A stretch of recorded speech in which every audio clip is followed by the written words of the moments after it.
Modelul EZ50 este unul dintre cele mai populare excavatoare Wacker Neuson.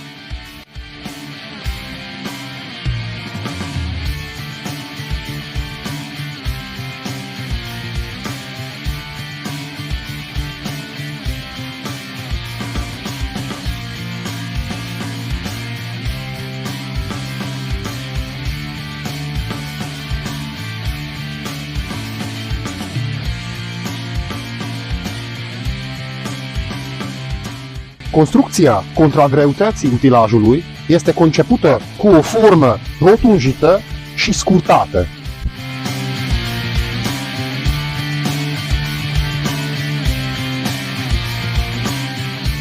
Pe partea orizontală a capotei are o linie LED care accentuează vizibilitatea și mai bună al utilajului la lucrările de pe marginea drumului.